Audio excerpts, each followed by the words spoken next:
there's been an interesting common thread amongst these women as well, which has been quite a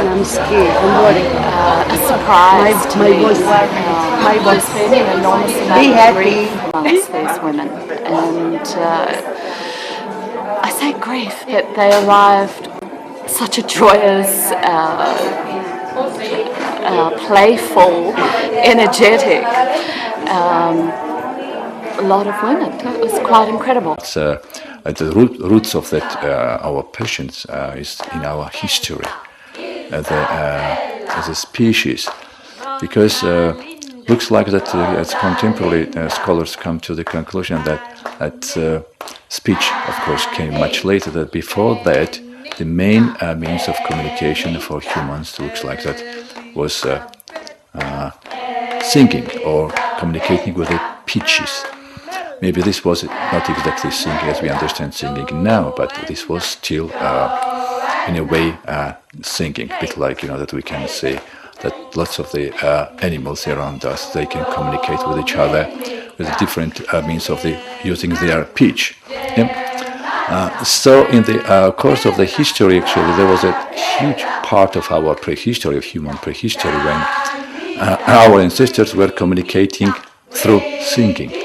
And the singing was the main element of the human bond as well in the social groups. There's an interesting point also if you compare singing with the speech. Of course, speech is more efficient, it's more precise, you can convey lots of information in it.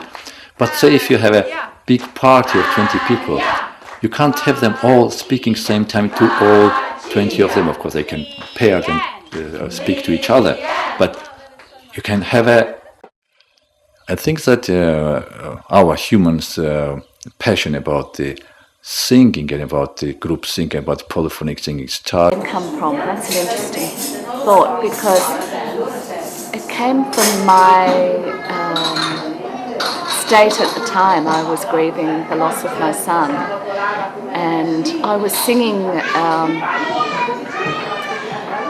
once a week, if not sometimes twice a week, with this really fabulous Sydney-based choir called Another Roadside Attraction. I just think that dreams can come true if a person or persons takes the initiative and can actually motivate some other people to sort of join forces and bring that dream to fruition, like Jennifer Richardson did with this project. I have a good memory of a very special person. This is my husband. And I want to sing Rose, rose per te. When my mother died, I felt inspired to adapt this song to my mother. But what has surprised me was that coming here, so my mother back in Australia has had a bad stroke and nearly died. Yeah. But there is something about being here that I find comfort in. Now, whether it's the people or whether it's Italy, I don't know. The thing that's standing out for me in what I actually was thinking of as being a residential singing week is the heart. There's so much heart, both personally and as a group together. So apart from all the singing, there's all these other layers that have come up, and a lot of people are going through different things, and I think it's a very interesting as well as safe place to be, which, basically we're all a bunch of strangers, and that sort of it's an interesting thing that we are strangers, but we're not, and it's lovely.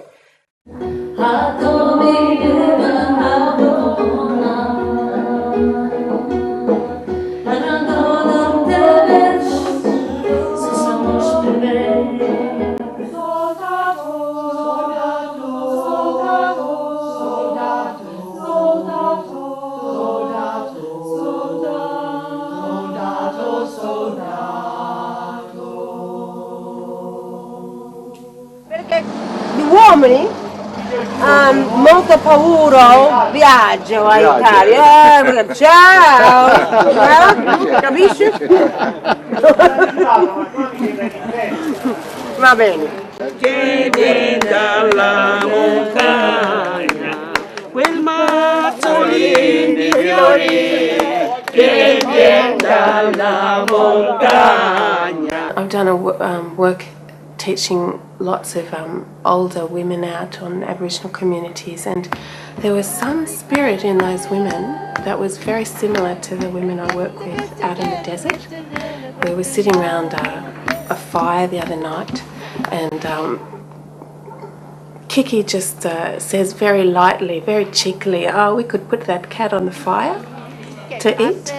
And I just thought I could be sitting in the desert in Australia here with these women. They're strong, they're earthy, they've got so much passion, and they brought such a beautiful alegria to the group, a life to the group. Salute!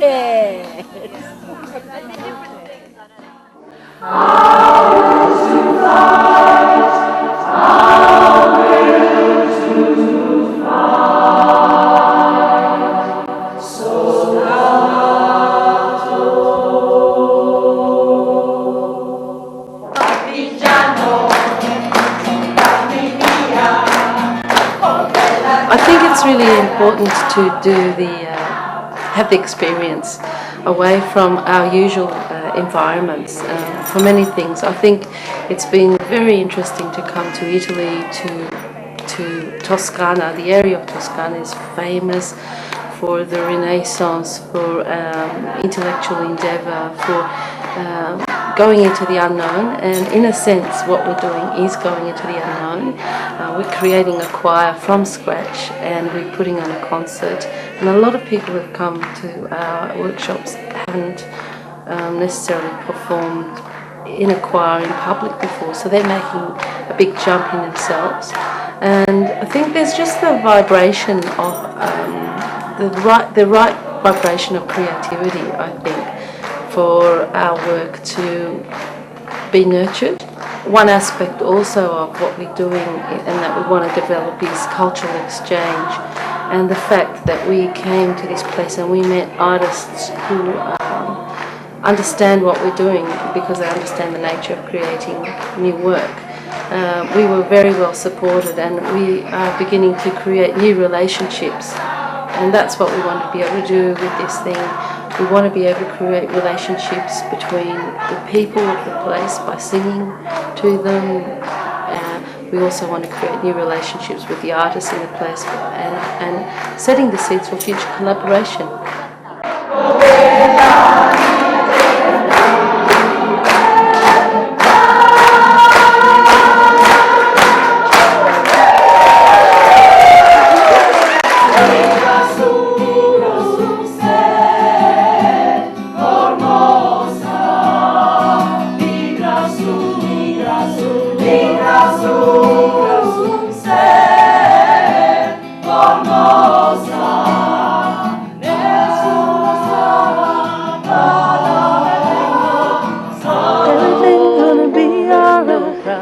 Everything's gonna be alright. No, everything's gonna be alright. Everything's gonna be alright. Everything's gonna be alright. Everything's gonna be alright. Everything's gonna be no cry. It's gonna be alright. Yeah, yeah, yeah, yeah, yeah. Oh, darling,